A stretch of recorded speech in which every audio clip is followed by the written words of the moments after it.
L'église primitive était une église joyeuse. The first church was a church of joy.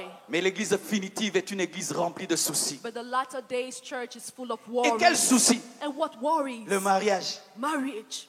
Il est l'auteur de plusieurs ouvrages pour l'édification du corps du Christ et pasteur principal de l'église La Compassion à Kinshasa, en République démocratique du Congo. Il est le représentant légal de la communauté Centre de réveil, d'évangélisation, de formation et de mission, en sigle CREFM, laquelle compte plusieurs branches actuellement à travers le pays et des noyaux Compassion dans plusieurs pays d'Europe. Il est marié à Blanche Kandolo Tounassi, avec laquelle ils ont 3 enfants, Oracle, Choukrani et Chifra. Son message se résume en ceci: amour, sainteté, puissance, équilibre en Jésus-Christ. Chers amoureux de Dieu, levons-nous et acclamons le Seigneur Jésus pour son serviteur, le pasteur Marcelo Jérémy Tounassi.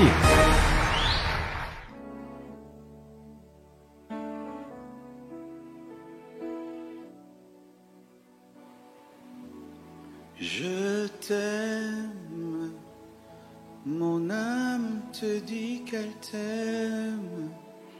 C'est toi que mon cœur aime, mon Emmanuel. Je t'aime, mon âme te dit qu'elle t'aime. C'est toi que mon cœur aime, mon Emmanuel. Je t'aime, mon âme te dit qu'elle t'aime. C'est toi que mon cœur aime, mon Emmanuel. Je t'aime, mon âme te dit qu'elle t'aime. C'est toi que mon cœur aime, mon Emmanuel. Je t'aime, mon âme te dit qu'elle t'aime. C'est toi que mon cœur aime, mon Emmanuel. Je t'aime, je t'aime, je t'aime, je t'aime, je t'aime, je t'aime, je t'aime,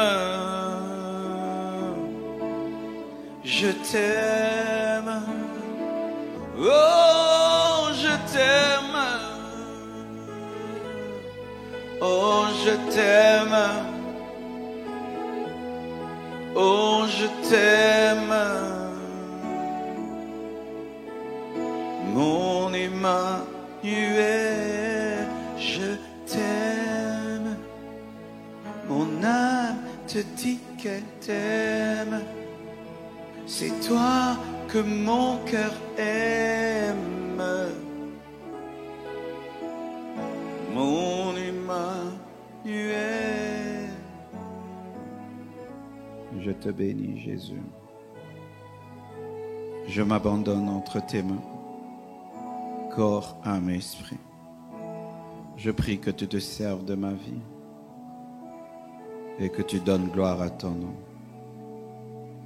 Je t'adore, je te loue, je te magnifie, je t'exalte. Je compte sur toi, j'espère en toi, je ne suis rien sans toi. Que tes grâces surabondantes viennent sur moi. Bénis cette convention des amoureux de Dieu. Bénis cette convention internationale. Bénis les hommes et les femmes qui suivent cette prédication. Je prie, Père, que tu agisses, que tu parles, que tu touches, transformes, révolutionnes. Suscite une nouvelle génération des amoureux de Dieu. Suscite des hommes et des femmes qui t'aiment de tout leur cœur. Parle un homme, sauve une femme, révèle-toi, ô Dieu. Saint-Esprit, nous t'invitons dans cette convention. Au-delà de ce que je pense et je demande, Père, parle et agis. J'ai ainsi prié au nom de Jésus-Christ. Amen. Nous acclamons le Seigneur très très fort. Alléluia. Je vous salue au nom de Jésus-Christ de Nazareth. Je tiens à remercier le couple Kamwanga pour l'invitation. J'aurais aimé être là en présentiel, mais pour cette année, avec la Covid-19 et tout ce qui se passe dans le monde, nous allons prêcher seulement avec cette vidéo. Mais je crois que Dieu est derrière ces instruments médiatiques pour sauver plusieurs dans le monde. Et je vous prie d'être concentrés, concours au bien de ceux qui aiment Dieu. Tenez bon, tenez bon, tenez bon. Il m'a été demandé de parler sur ce verset Deutéronome 6, verset 5. La Bible dit, tu aimeras l'Éternel ton Dieu de tout ton cœur, de toute ton âme et de toute ta force. Nous sommes dans une convention des amoureux de Dieu. Lorsque nous lisons Deutéronome 6, verset 5, nous comprenons que Dieu réclame une totale adoration. Parce qu'on dit, tu aimeras l'Éternel ton Dieu de tout ton cœur, pas la moitié de ton cœur, de toute ton âme, pas une partie de ton âme, et de toute ta force. Et voyez, tout revient 3 fois. Tout ton cœur, toute ton âme et toute ta force. Et lorsqu'il y a une répétition dans les Écritures, il y a une insistance dans la parole, cela révèle que cela tient au cœur de Dieu. Cela tient au cœur de Dieu, que nous lui soyons totalement dévoués, totalement consacrés. Dieu ne veut pas une partie de ton cœur, Dieu ne veut pas une partie de ton âme, Dieu ne veut pas une partie de ta force, Dieu veut la totalité de ta force, il veut la totalité de ton âme, la totalité de ton esprit, parce que le cœur, c'est l'esprit. Dieu ne veut pas des hommes qui sont à lui en partie. Dieu ne veut pas des hommes qui l'aiment en partie, des hommes qui l'adorent en partie. Dieu veut une consécration totale, tout ton cœur, toute ton âme et toute ta force. Dieu réclame le tout. Si Jésus-Christ n'est pas le Seigneur de tout, il n'est Seigneur du tout. Dieu devient Seigneur lorsqu'il contrôle tout ton corps, toute ton âme et tout ton esprit. Si Dieu ne domine pas sur le tout de ta vie, il n'est pas le Seigneur de ta vie. Dieu n'acceptera jamais une partie de ta vie. Il veut toute ta vie, toute ton âme, toutes tes forces et tout ton esprit. Et ainsi, mes frères et sœurs, face à ce commandement de Deutéronome 6, verset 5, il y a 3 sortes d'hommes. Il y a 3 sortes d'hommes face à ce commandement. 3 sortes d'hommes, parce que chaque fois que Dieu fait une invitation, les hommes se révèlent. Chaque fois que Dieu donne un commandement, les hommes se révèlent. Chaque fois que Dieu établit un principe, l'homme se révèle. Et qui es-tu par rapport à ce commandement où Dieu veut une adoration totale? C'est ça le thème de mon message, l'adoration totale. L'adoration totale. Quel est l'état de ton cœur face à la demande de Dieu? Quel est l'état de ton cœur face à ce désir de Dieu de t'avoir pour lui-même, totalement à lui? Il y a 3 sortes d'hommes.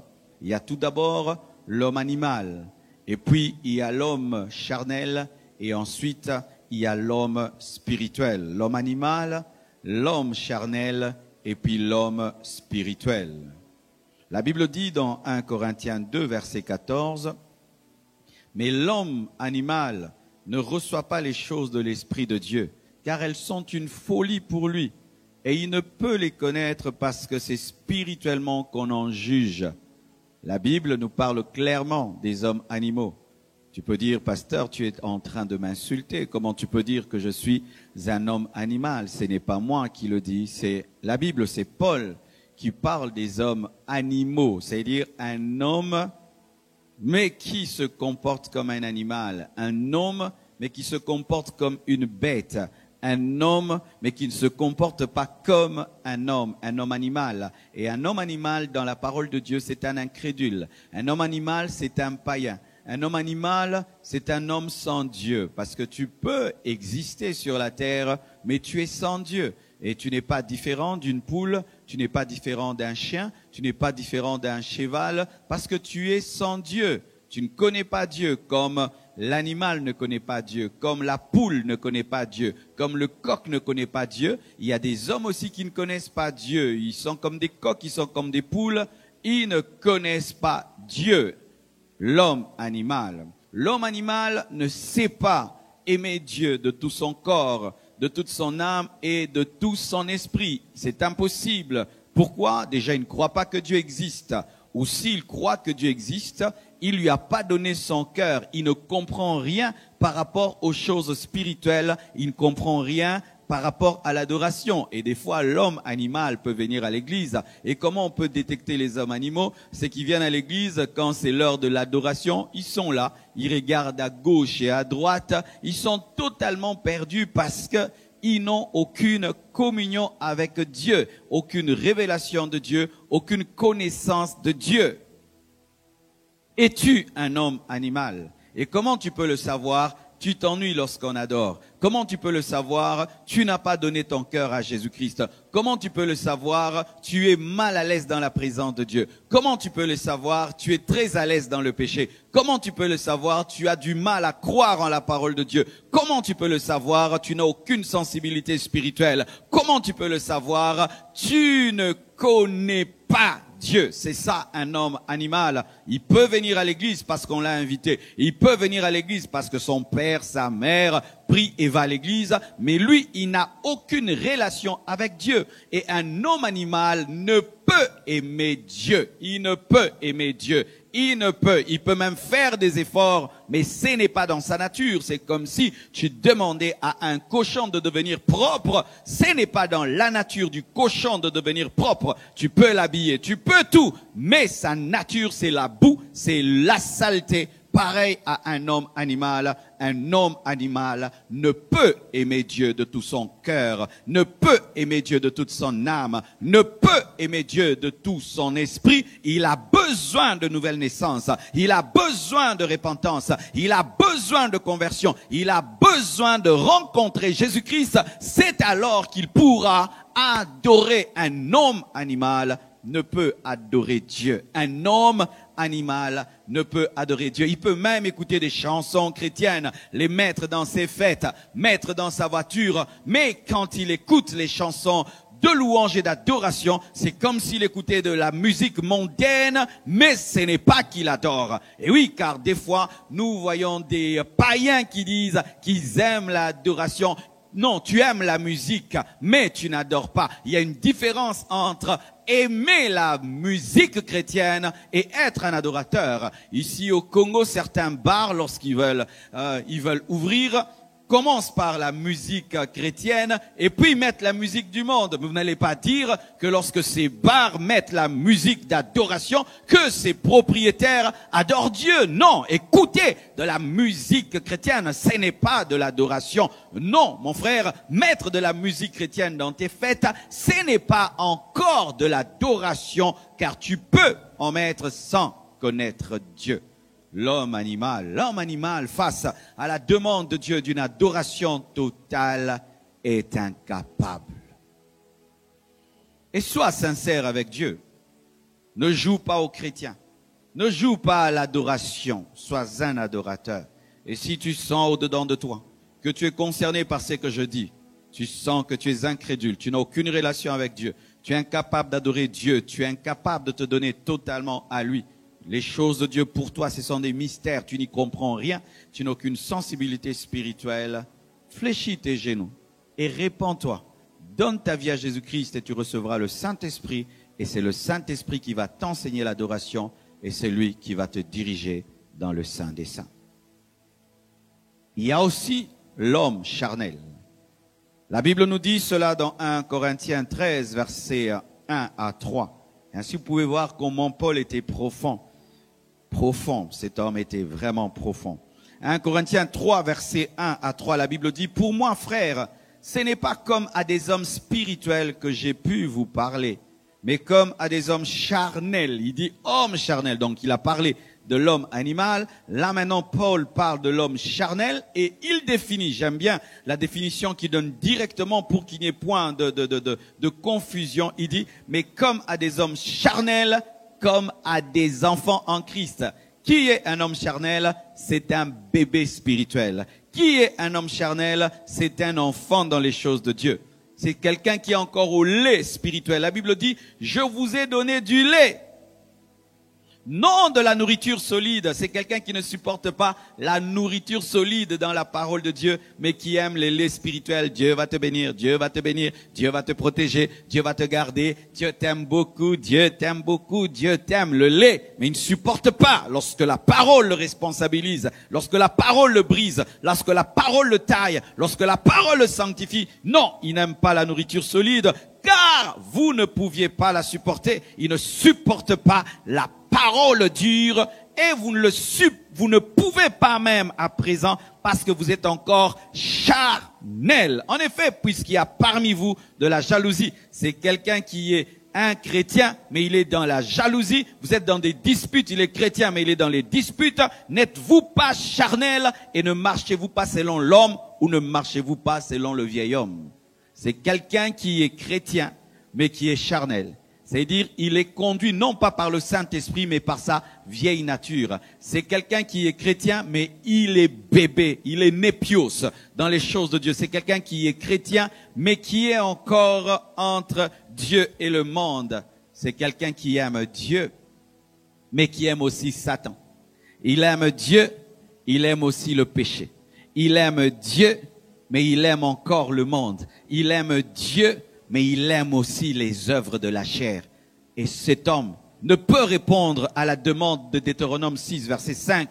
Tu aimeras l'Éternel ton Dieu de tout ton cœur, de toute ton âme et de toute ta force. Un bébé spirituel n'y arrive pas. Donc l'homme animal ne peut répondre à Deutéronome 6, verset 5, mais aussi l'homme charnel. L'homme animal n'a pas Christ et il n'arrive pas. Mais aussi l'homme charnel qui a Christ, mais qui n'est pas totalement en Christ parce qu'il est charnel, ne peut aussi répondre à Deutéronome 6, verset 5. Le païen, lui, il n'aime pas Dieu de tout son cœur. Il n'aime pas Dieu de toute son âme. Il n'aime pas Dieu de toute sa force. Mais l'homme charnel aime Dieu avec une partie de son cœur, avec une partie de son âme, avec une partie de sa force. Lui, il donne quand même à Dieu, mais une partie de sa force, une partie de son âme, une partie de son cœur, mais ne donne pas la totalité. Et ainsi, une obéissance partielle est égale à la désobéissance totale.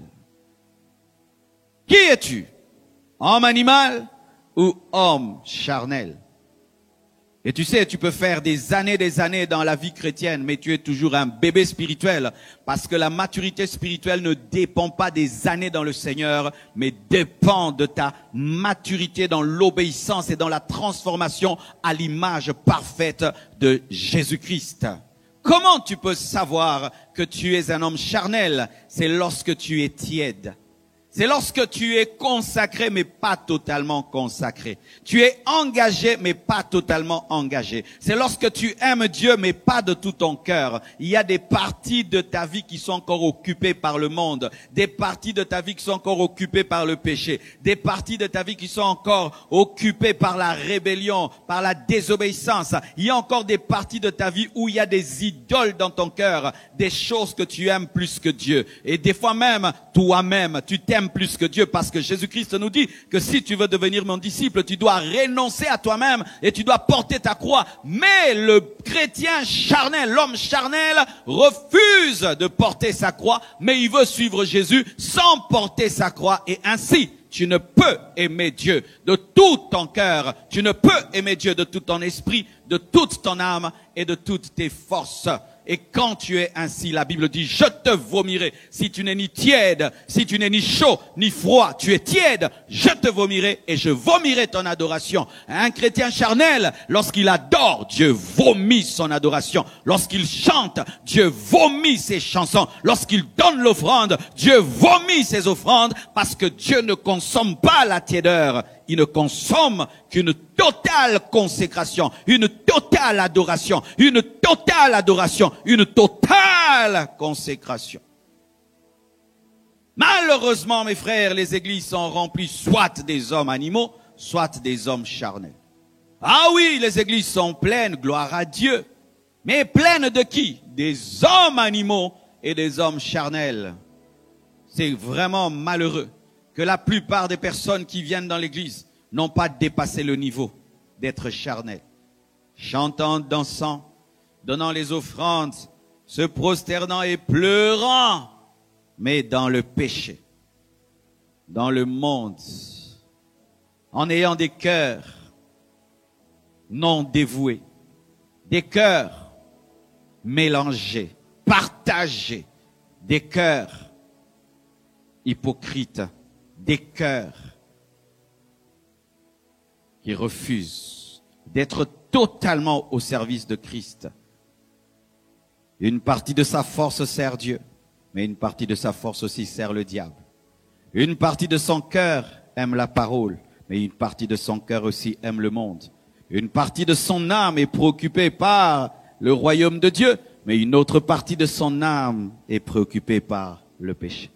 Et si c'est ça ton cas, mon frère, sache qu'autant Dieu n'accepte pas l'homme animal, il n'accepte pas l'homme charnel. Parce que l'homme charnel est un mélange. L'homme charnel est une compromission. Et Dieu n'opère pas dans la compromission. Dieu opère dans la séparation. Dieu opère dans la totalité. Tu aimeras l'Éternel ton Dieu de tout ton cœur, ton esprit, de toute ton âme et de toutes tes forces. Pas à 99%, pas à 95%, à 100%. Nous, à la Compassion, nous avons une devise 100% Jésus-Christ. Toute ta force, toute ton âme et tout ton esprit. Et que faire? Pour l'homme animal, la solution, c'est la nouvelle naissance. Mais pour l'homme charnel, la solution, c'est la croix. Parce que la solution de la chair, c'est la croix. C'est la mort à soi-même. Cher homme charnel, cher bébé spirituel, cher immature dans les choses de Dieu, toi qui n'aimes que le lait, toi qui n'aimes que les prédications de motivation, toi qui n'aimes que des prédications qui te parlent de tes droits en Christ, toi qui n'aimes que des prédications qui te caressent dans le sens du poil, sache que ce n'est pas comme ça que tu connaîtras la crucifixion de ta chair. Tu dois aimer toute la parole et toute la vérité, et tu dois accepter la face B de la croix qui vient pour te crucifier, pas seulement pour te donner la délivrance et la bénédiction, mais qui vient aussi crucifier ta chair, car sans cela, il est impossible que tu adores Dieu en esprit et en vérité. Et tant que tu refuseras l'œuvre de la croix dans ta vie, le brisement et la crucifixion, jamais tu seras un bon adorateur. On ne devient pas un bon adorateur parce qu'on a une belle voix, parce qu'on chante, mais parce qu'on est mort à soi-même. On est totalement offert, totalement donné. Et heureusement qu'il y a une troisième catégorie d'hommes et de femmes. Dans la parole, on les appelle les hommes spirituels. Donc, il y a les hommes animaux, il y a les hommes charnels et il y a les hommes spirituels. Les hommes animaux, ce sont des païens, des incrédules qui n'ont aucune relation avec Dieu et qui sont incapables d'adorer Dieu. Mais il y a les hommes charnels qui sont des bébés spirituels. Ils ont cru en Christ, mais se sont arrêtés dans leur consécration. Mais il y a aussi les hommes spirituels. Eux, ce sont des fils. Eux, ce sont des matures. Eux, ce sont des consacrés. Eux peuvent accomplir la parole qui dit que Dieu cherche des vrais adorateurs, qu'il adore en esprit et en vérité. Ce sont ces hommes qui aiment Dieu de tout leur cœur, de toute leur âme et de toute leur force, consacrés dans l'esprit, consacrés dans l'âme, consacrés dans le corps, adorateurs dans le corps, adorateurs dans l'âme, adorateurs dans l'esprit. 1 Corinthiens 2, verset 15 dit, l'homme spirituel, au contraire, juge de tout, Et il n'est lui-même jugé par personne.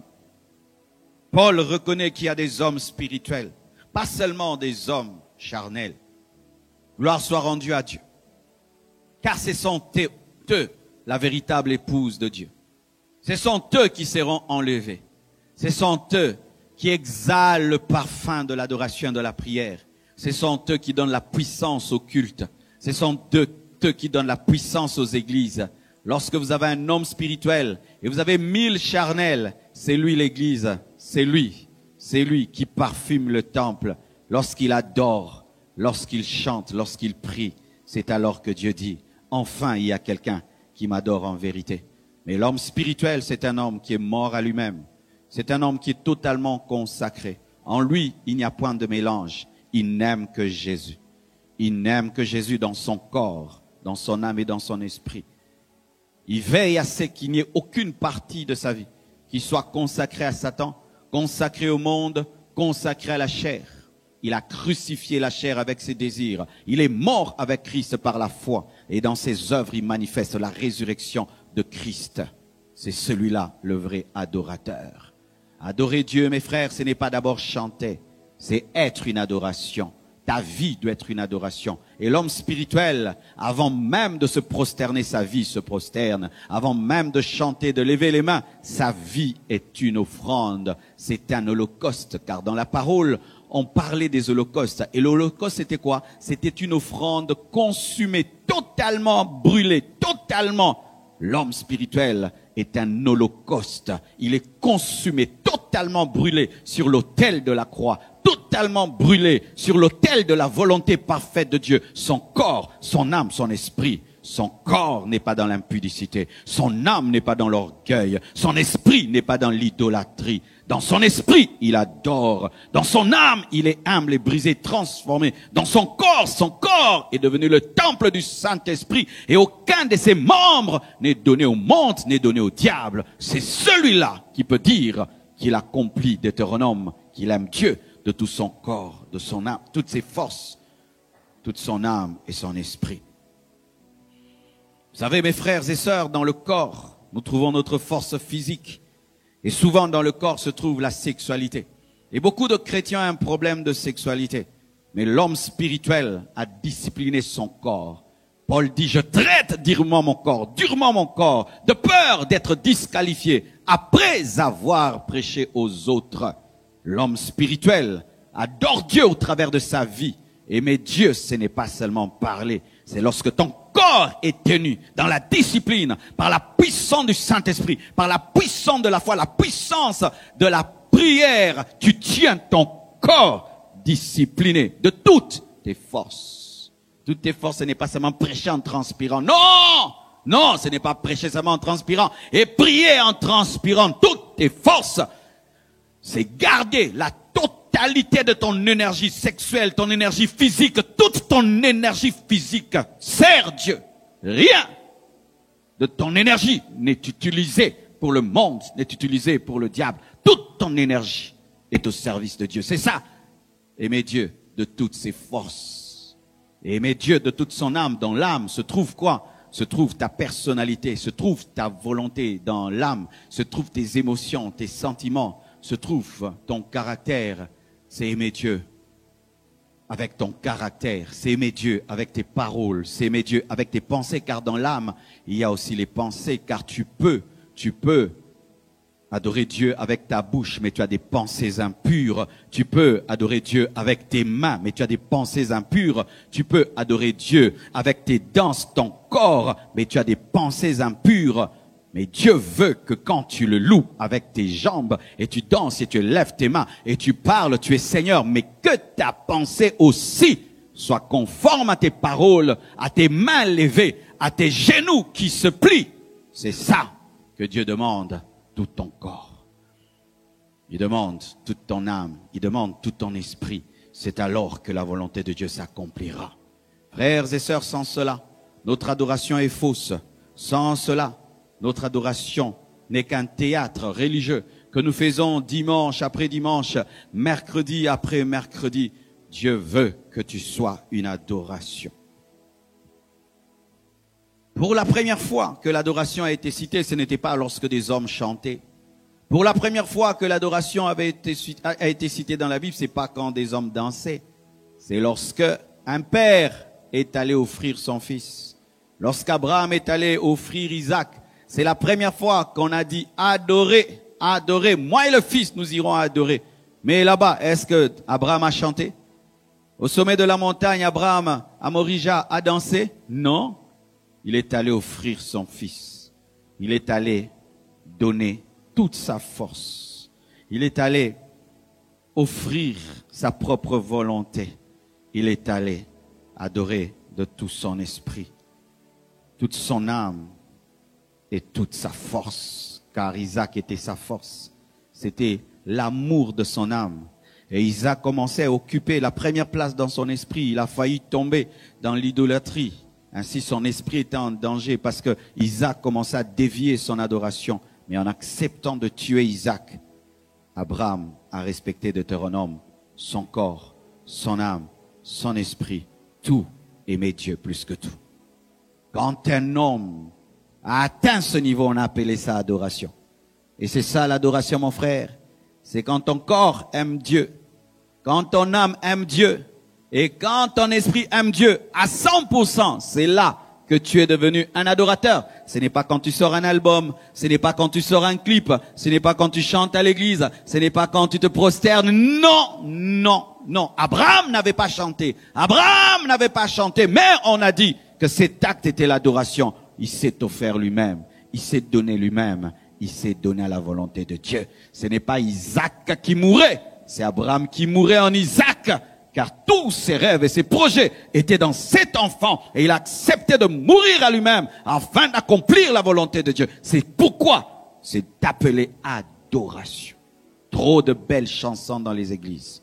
Trop de belles chorales dans les églises. Mais peu de véritable adoration. Les mêmes qui chantent sur les estrades et descendent et vivent dans l'impudicité. Les mêmes qui chantent sur des estrades descendent et insultent les gens. Les mêmes qui chantent sur l'estrade, la même bouche est dans le mensonge. C'est pourquoi il n'y a pas de puissance dans les chansons. Il n'y a pas de puissance dans les mains levées. Il n'y a pas de puissance dans les paroles qui ne sont que des récitations, des poèmes venant de la tête, mais ne provenant pas d'une vie offerte. Dieu veut que tu sois un holocauste. Jésus-Christ était totalement consumé, il a dit, tout est accompli. Il a tout offert à la croix. Tout offert à la croix. Tout offert à la croix. Dieu ne veut pas une partie de ta vie. Dieu veut toute ta vie. Toute ta vie, toutes tes pensées, toutes tes paroles, que tu ne sortes jamais une parole qui est en désaccord avec sa parole. Jamais. C'est ça, adorer Dieu avec son âme, parce que c'est de l'âme que proviennent les paroles. Est-ce que ton âme est totalement à Dieu? Est-ce que toutes tes forces sont à Dieu? Que fais-tu de ton corps? Que fais-tu de ton corps? Ce corps qui est le temple du Saint-Esprit, qu'est-ce qu'il fait? Ton âme, qu'est-ce que ton âme fait? Et ton esprit adore qui? Adore quoi? Car dans l'esprit se trouve l'adoration. Dans le corps se trouve notre énergie physique, les organes. Dans l'âme se trouve notre personnalité, nos émotions, nos décisions, nos paroles, nos pensées. Mais dans l'esprit se trouve l'adoration. Dans l'adoration, Dieu doit être le seul que tu aimes plus que tout. Mais dans l'adoration, il y a toujours une lutte avec maman et avec le moi. Certains adorent eux-mêmes et d'autres adorent l'argent. Ils adorent l'argent. Quelle est la place de l'argent dans ta vie? Car si tu es un adorateur de l'argent, sache que ton esprit est pollué. Et tu ne peux adorer Dieu en esprit et en vérité en étant esclave de l'argent. L'argent est un serviteur et n'est jamais un maître. Mais si l'argent est maître dans ta vie, ton esprit est pollué, ton adoration est détournée et tu ne peux accomplir Deutéronome. Comment arriver, mes frères et sœurs, à ce niveau? Car lorsque tu entends ça, tu dis, est-ce qu'un homme peut arriver? Est-ce que je peux arriver à aimer Dieu de tout mon esprit, de toute mon âme et de tout mon corps? À l'homme, cela est impossible. Mais à Dieu, cela est possible. Il te faut une révélation. Une révélation de quoi? Une révélation de l'amour de Dieu. Car tu ne peux aimer Dieu sans que Dieu te révèle son amour, car notre amour pour Dieu n'est que la conséquence de la révélation que nous avons de son amour. C'est pourquoi Paul, lorsqu'il priait pour les Éphésiens, priait que Dieu leur révèle la hauteur de l'amour de Dieu, la profondeur de l'amour de Dieu, la longueur et la largeur de l'amour de Dieu. Il te faut une révélation. Éphésiens 3, versets 14 à 19, la Bible dit, « À cause de cela, je fléchis les genoux devant le Père. » Il prie parce qu'il sait que si Dieu n'aide pas l'homme, l'homme ne peut opérer dans ce niveau d'adoration totale si Dieu ne t'aide pas. Ce n'est ni par force, ni par puissance, mais c'est par l'Esprit. Il faut que Dieu intervienne. Tu as besoin de révélation. À cause de cela, je fléchis les genoux devant le Père, duquel tire son nom toute famille dans les cieux et sur la terre, afin qu'il vous donne, selon sa richesse, de sa gloire, d'être puissamment fortifié par son esprit, par le Saint-Esprit dans l'homme intérieur. Il faut un travail de l'esprit dans l'esprit de l'homme. L'homme intérieur, c'est l'esprit de l'homme. Il faut un travail du Saint-Esprit dans ton esprit qui te révèle la profondeur de l'amour de Dieu, la largeur de l'amour de Dieu, la hauteur de l'amour de Dieu, toutes les 4 dimensions de l'amour de Dieu. C'est alors que tu seras capable de répondre à la parole qui te réclame une adoration totale. Et il dit cela, en sorte que Christ habite dans vos cœurs par la foi, afin qu'étant enracinés, fondés dans l'amour, vous puissiez comprendre avec tous les saints. Vous puissiez comprendre, tu dois comprendre, tu dois voir la révélation.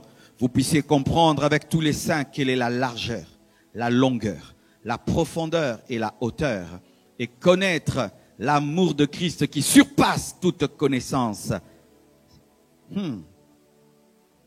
La plus grande connaissance, c'est l'amour de Christ.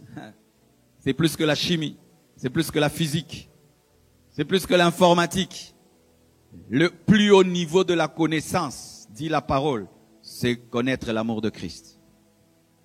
Celui qui connaît l'amour de Christ a le plus haut niveau de connaissance. Vous imaginez ça? Celui qui connaît l'amour de Christ a le plus haut niveau de connaissance. Et c'est cette connaissance qui nous remplit de Dieu, en sorte que vous soyez remplis jusqu'à toute la plénitude de Dieu. Celui qui a le plus haut niveau de connaissance reçoit la plénitude de Dieu. Nous pensons souvent que le plus haut niveau de la connaissance, c'est l'eschatologie.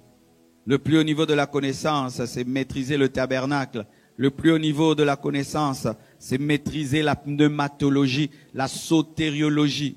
Non, le plus haut niveau de connaissance, c'est connaître la profondeur de l'amour de Christ, la hauteur, la largeur. Alléluia. Et la hauteur. Qu'est-ce que la profondeur de l'amour de Christ? La profondeur de l'amour de Christ, c'est que cet amour te suivra même dans le tombeau. L'amour de Dieu est profond parce qu'il ne s'arrête pas sur la terre. Les hommes t'aiment sur la terre. Quand tu es vivant, ils t'aiment. Le jour qu'on va t'enterrer, tout le monde s'en va parce que l'amour des hommes n'est pas profond. Et ils t'oublient vite. Mais l'amour de Dieu dans sa profondeur te suit même dans le tombeau. Ce qui fait que même si nous mourons, nous demeurons dans l'église, car l'église n'est pas seulement faite des vivants. L'église est faite aussi des morts, si vous ne savez pas. Sinon, Paul n'est pas dans l'église. Paul est dans l'église. Luc est dans l'église. Matthieu est dans l'église, mais ils sont morts. Pourquoi ils sont dans l'église? Parce que l'amour de Dieu est profond. Dieu ne les aime pas seulement quand ils prêchaient, quand ils enseignaient, mais même quand ils sont morts, Dieu continue à les aimer. Dieu ne les a pas jetés après qu'il les ait utilisés.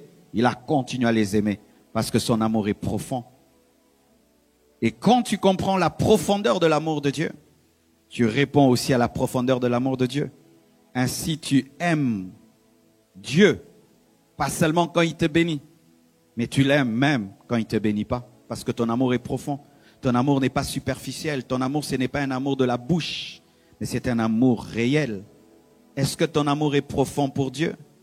Et quand ton amour devient profond pour Dieu, il devient aussi profond envers les hommes. Tu n'aimes pas les gens. Seulement quand ils t'aiment, quand ils t'aident, tu es reconnaissant. Tu n'aimes pas tes frères avec la bouche et tu les critiques derrière leur dos. Tu les aimes profondément. Parce que celui qui comprend la profondeur de l'amour de Dieu répond à Dieu dans la même profondeur, mais exerce aussi la même profondeur envers les hommes, car la profondeur appelle la profondeur. Et pour comprendre ce que je suis en train de te dire, il faut que le Saint-Esprit t'aide. Sinon, tu vas seulement entendre des choses dans tes oreilles, mais il faut que Dieu t'ouvre les yeux pour que tu comprennes. Et quand tu comprends la profondeur de l'amour de Dieu, ça te donne de l'assurance, tu sais que même si je mourais, je serai enlevé. Parce que le jour de la résurrection, la Bible nous dit que le jour de l'enlèvement, la Bible nous dit que les morts en Christ resteront premièrement avant les vivants. Dieu va s'occuper des morts que les hommes oublient. Il va d'abord ressusciter les morts, se souvenir des morts. Ensuite, il va ressusciter, il va transformer les vivants. Pourquoi? Parce que c'est un amour profond qui n'oublie pas. Même ceux qui sont morts seront les premiers à être touchés par la puissance de Dieu le jour de l'enlèvement. Profondeur. Mais aussi, l'amour de Dieu n'est pas seulement profond. L'amour de Dieu est haut. La hauteur. La hauteur, c'est l'amour le plus grand. Le plus grand amour. Quel est le plus grand amour sur la terre? Le plus grand amour sur la terre, c'est l'amour d'une mère. C'est ce que même la parole de Dieu dit. Qu'une mère peut oublier le fruit de ses entrailles. Mais moi, je ne t'oublierai pas. Je t'écrirai. Je t'écrirai dans la paume de mes mains. L'amour de Dieu surpasse l'amour d'une mère. Mais quand tu vois comment une mère aime ses enfants, c'est extraordinaire. Quand même tu vois une poule, comment elle aime ses poussins, c'est extraordinaire. Quand tu vois comment une femme aime ses enfants, c'est extraordinaire. Le plus grand amour parmi nous les hommes, c'est l'amour d'une mère envers ses enfants. Mais sachez que Dieu nous aime plus qu'une mère peut aimer ses enfants. C'est un amour haut. C'est un amour haut. Et lorsque tu comprends l'amour de Dieu, qui est l'amour le plus haut, toi aussi tu opères dans cet amour. Sur la terre, il y a l'amour éros. C'est l'amour qui attire un homme vers une femme vers un homme. C'est un amour sexuel, érotique, physique. Ce n'est pas le plus grand amour. Aujourd'hui, dans le monde, c'est l'amour qui est célébré, l'amour éros. Mais quand tu as la révélation de la hauteur de l'amour de Dieu, tu n'opères pas dans le éros. Tu vas au-delà de l'éros. L'éros est important dans le mariage, mais ce n'est pas tout. Il y a aussi l'amour philéo.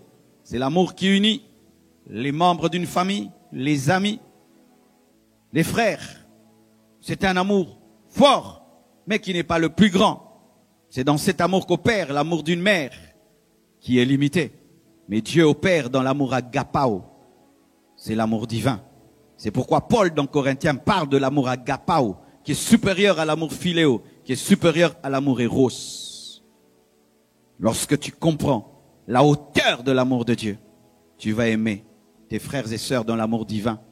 Un amour qui est plus fort que l'amour physique, qui est plus fort que l'amour psychique. Ça devient un amour spirituel.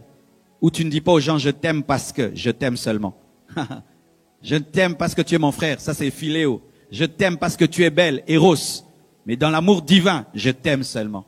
Que tu sois belle ou pas, je t'aime. Que tu sois mon frère ou pas, je t'aime. C'est pourquoi la Bible dit qu'en Christ, il n'y a ni grec, ni juif. Pourquoi nous opérons dans l'amour agapao? Tu ne peux être tribaliste si tu as l'amour agapao. Tu ne peux mépriser les pauvres si tu as l'amour agapao. Tu ne vas pas mépriser les pauvres. Tu ne vas pas mépriser les infirmes. Tu ne vas pas mépriser les hommes qui sont humiliés. Tu ne vas pas mépriser. Pourquoi? Parce que ton amour n'est pas fondé dans le corps, n'est pas fondé dans l'âme, mais fondé dans l'esprit. Agapao, c'est un amour inconditionnel. C'est un amour grand, le plus haut.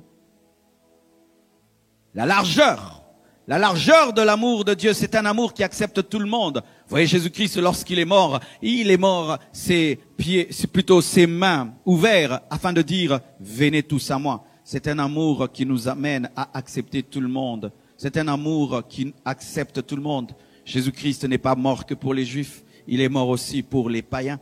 Il n'est pas seulement mort pour les fils d'Abraham, il est aussi mort pour les hommes et les femmes qui adoraient des idoles. Il est mort pour tous. Il est mort pour toi. Il est mort pour toi. Même si tu es homosexuel, Jésus est mort pour toi. Même si tu es lesbienne, Jésus est mort pour toi. Dieu n'aime pas l'homosexualité, mais il aime l'homosexuel. Dieu n'aime pas le péché, mais il aime le pécheur. Pas pour qu'il demeure dans son péché, mais pour qu'il change. J'aimerais parler à tous ceux qui sont rejetés. Rejetés par les hommes. Les hommes rejettent toujours. Ils opèrent dans l'éros. Ils opèrent dans le philéo. Mais Dieu opère dans l'agapao, l'amour parfait. L'amour qui t'aime au-delà de toi-même. De sorte même tu te poses la question, pourquoi Dieu m'aime? Il n'y a rien d'aimable en moi. Mais pourquoi il m'aime? C'est un amour sans condition. Un amour inconditionnel, un amour qui touche quiconque, car Dieu a tant aimé le monde qu'il a donné son Fils unique afin que quiconque, un amour inconditionnel, un amour large, un amour haut, un amour profond. Et quand tu comprends cela, mon frère, quelque chose va t'arriver par le Saint-Esprit. Tu vas t'offrir totalement, tu vas te donner totalement.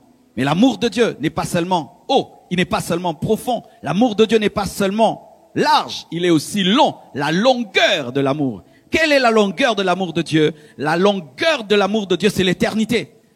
Il y a des gens qui s'aiment pendant 2 jours, pendant 1 mois, 10 ans. Tu entends, j'ai épousé cette femme, ça fait 20 ans, je suis fatigué d'elle. Mais l'amour de Dieu ne se fatigue jamais de nous. C'est pourquoi nous serons l'épouse de Christ, même dans l'éternité, même dans la nouvelle Jérusalem céleste. Et jamais Jésus ne dira, je suis fatigué de mon épouse. C'est un amour éternel. Et lorsque tu reçois la révélation de la longueur de l'amour de Dieu, ça te donne l'assurance que même dans l'éternité, tu seras fils de Dieu. Mais ça te pousse aussi à avoir un amour qui dure, où tu ne vas plus aimer les gens pour 2 jours. Tu ne vas plus aimer les gens pour 30 ans, mais tu es capable d'aimer quelqu'un jusqu'au bout.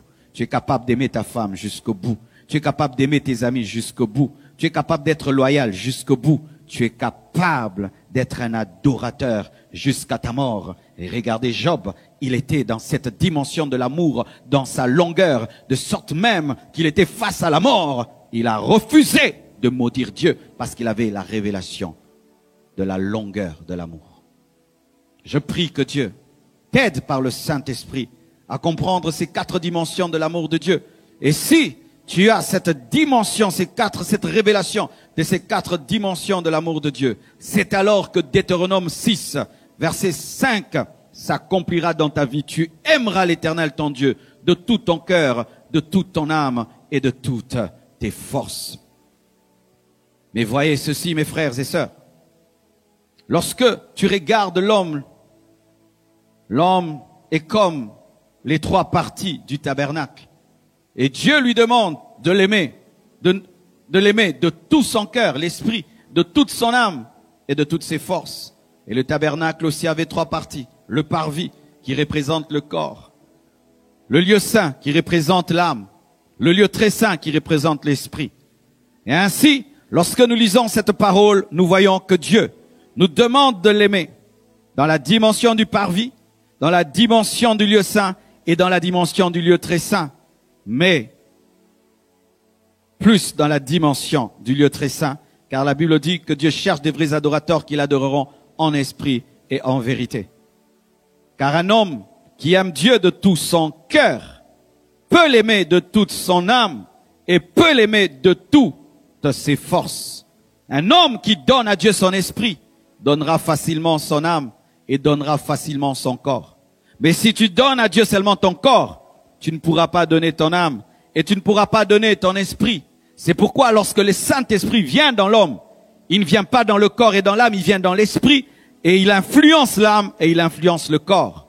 Celui qui aime Dieu de tout son cœur, son esprit, pourra l'aimer de toute son âme et pourra l'aimer de tout son corps, car en l'homme, c'est l'esprit qui est chef, c'est la dimension la plus supérieure et la plus puissante qui est capable d'influencer toutes les autres. Mais dommage aujourd'hui, les gens opèrent dans le corps d'abord au lieu d'opérer dans l'esprit d'abord. La Shekinah de Dieu ne venait pas d'abord dans le parvis pour toucher le lieu saint et ensuite le lieu très saint. La Shekinah descendait dans le lieu très saint et envahissait tout le tabernacle de sorte qu'on pouvait voir la colonne. Qu'est-ce que je veux dire, mes frères?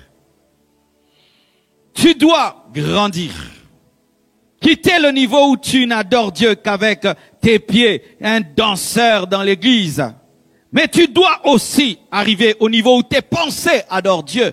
Mais tu dois arriver au niveau où ton esprit n'a aucune place pour l'idolâtrie. Et si ton esprit n'a aucune place pour l'idolâtrie, ton âme aura des pensées d'adoration et ton corps n'aura que des actions d'adoration.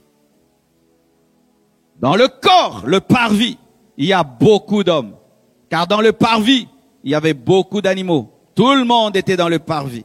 Et beaucoup de gens sont dans l'adoration du parvis. Danser, lever les mains, s'agenouiller, c'est facile. Tout le monde peut le faire.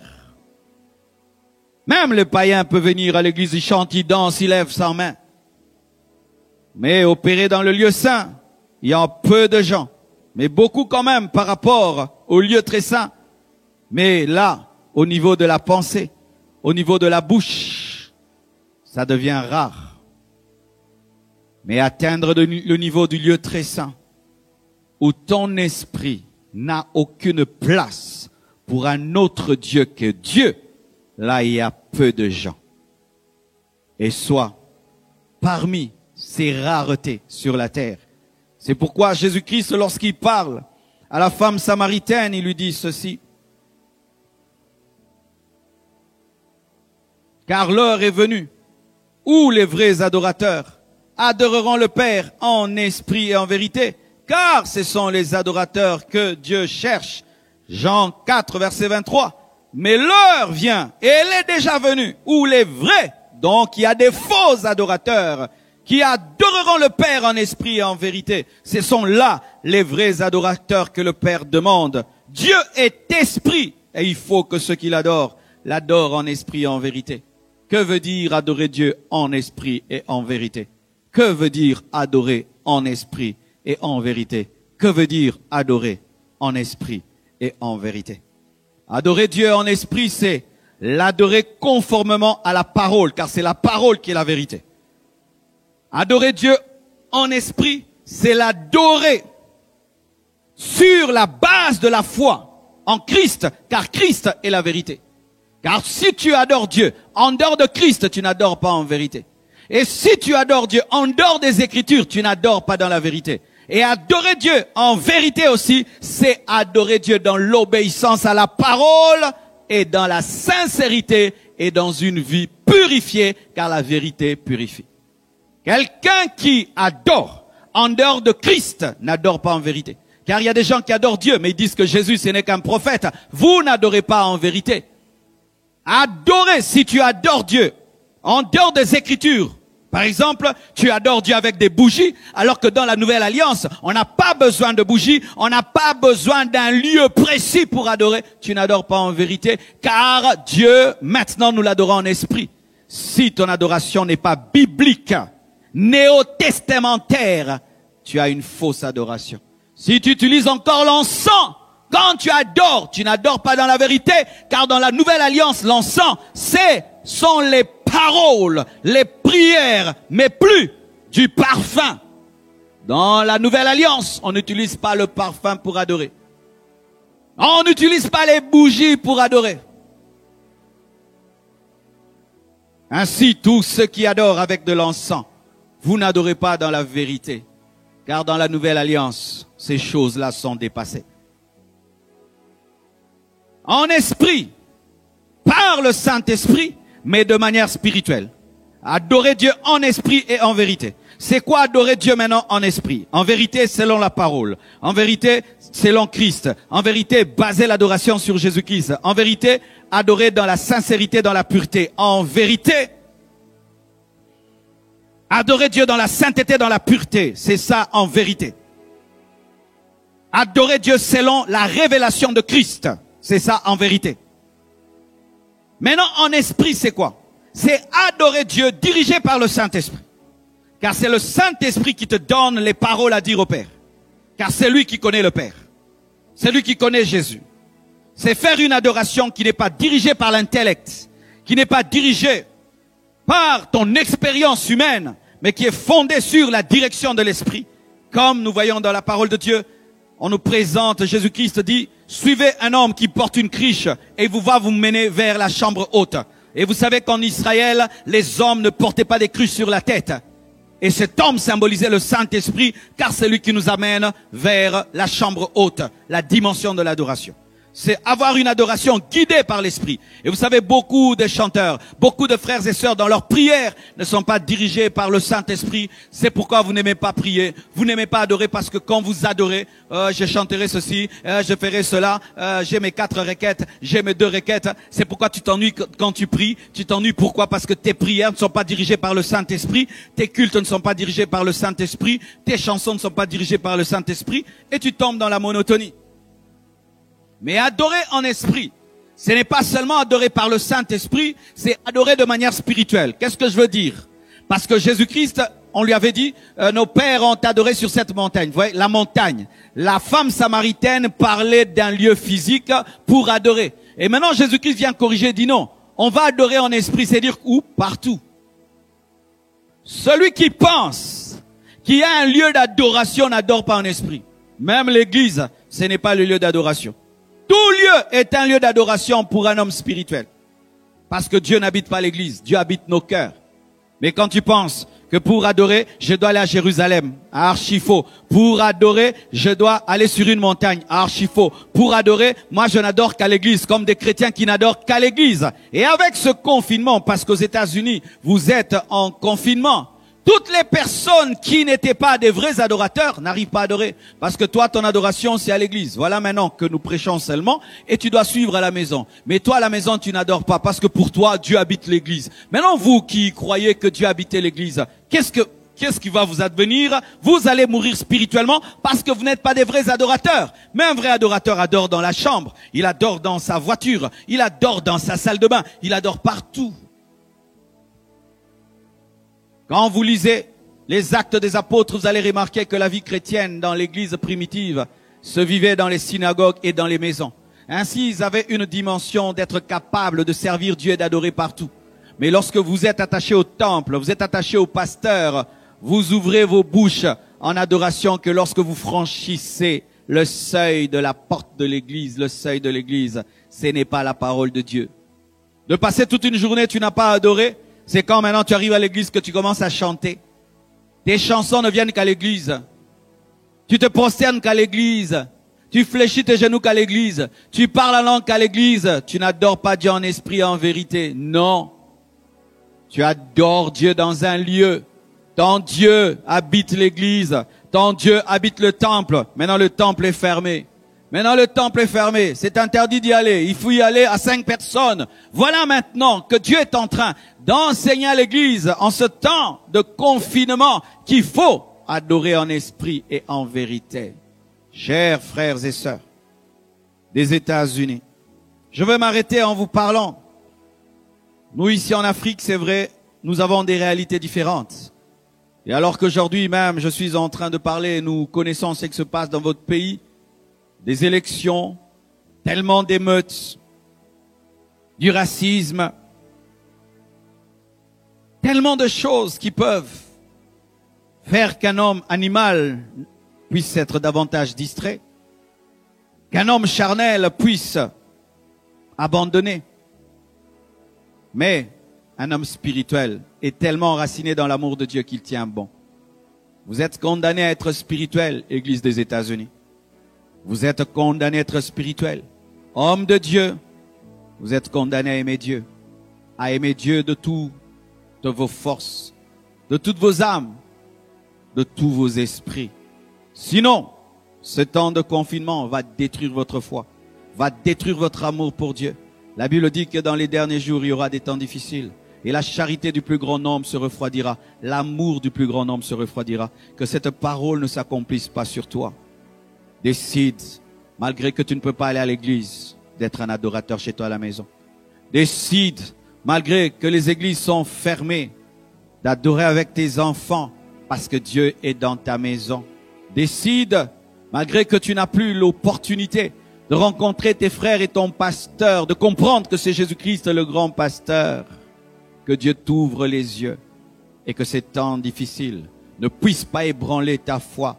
Au contraire, comme l'or, que ce feu puisse te rendre meilleur et que tu puisses briller davantage. Mes frères et sœurs, Vous n'êtes pas les premiers à vivre des temps difficiles.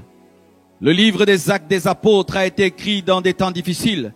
Les épîtres des apôtres ont été écrites dans des temps difficiles. Oh mes frères, lorsque vous lisez Paul, cet homme a écrit les épîtres en prison. Ainsi, mes frères, nous avons de l'encouragement. Nous pouvons aimer Dieu comme ces hommes ont aimé Dieu, même dans les moments difficiles. Dieu ne vous a pas abandonné. Dieu vous aime. Il a un plan. Priez pour votre nation. Et comme toute la francophonie va suivre ce message, aimons Dieu plus que tout. Plus que tout, mes frères et sœurs, de partout dans le monde, c'est le temps d'aimer Dieu. Totalement. Car Jésus-Christ revient bientôt et il ne prendra que l'Église qui est amoureuse. Soyez abondamment bénis. Gloire au Seigneur. Nous allons nous incliner dans la présence de Dieu. Et je vous prie, mes frères et sœurs, de faire une introspection. Quel genre d'homme es-tu? Un homme animal? Il te faut naître de nouveau. Un homme charnel? Il te faut connaître la croix de Christ. Un homme spirituel? Reste debout. Ne sois pas ébranlé par ces temps difficiles. J'aimerais prier pour tous ceux qui reconnaissent être des hommes charnels et être des hommes animaux. Oui, Jésus-Christ est là où tu es et il est capable de te transformer et de faire de toi un vrai adorateur qu'il adore en esprit et en vérité. Seigneur Jésus, prie avec moi. Seigneur Jésus, je ne veux pas être un homme animal. Je te donne ma vie. Mon corps, mon âme et mon esprit. Je sors de ma rébellion, de mon incrédulité, et je prie que tu deviennes mon Seigneur et mon Sauveur. Pardonne tous mes péchés. Donne-moi ton esprit. Transforme-moi totalement. Je confesse de ma bouche le Seigneur Jésus-Christ. Et je crois dans mon cœur que Dieu l'a ressuscité d'entre les morts. Je suis pardonné. Je suis sauvé. Merci Jésus. Et toi qui es charnel, tu es chrétien mais tu es bébé. Tu es chrétien mais tu es partagé entre le monde et Jésus, entre le diable et Dieu, entre la chair et l'esprit, entre le péché et la sanctification. Répands-toi de ta vie de compromission, de ta mondanité, car ta vie est une insulte au lieu d'être une adoration. La vie d'un chrétien charnel est une insulte à Dieu au lieu d'être une adoration. Et toi qui es spirituel, même si tu es seul, même si tu es persécuté, rejeté, incompris, garde la foi. Continue à aimer Dieu de tout ton cœur. Ta récompense sera grande. Même si tout Babylone adore l'idole, reste debout. Même si cela va te coûter la fournaise de feu, reste debout. Père, merci de nous avoir parlé. Et merci d'engendrer, au moyen de ce message et cette convention, une génération de vrais adorateurs qui t'adorent en esprit et en vérité. Merci Jésus-Christ. Amen. Que Dieu vous bénisse abondamment. Pratiquez ce message et partagez-le. Amen. Je t'aime. Oh, je t'aime. Oh, je t'aime. Oh, je t'aime. Mon Emmanuel, je t'aime. Mon âme te dit qu'elle t'aime. C'est toi que mon cœur aime.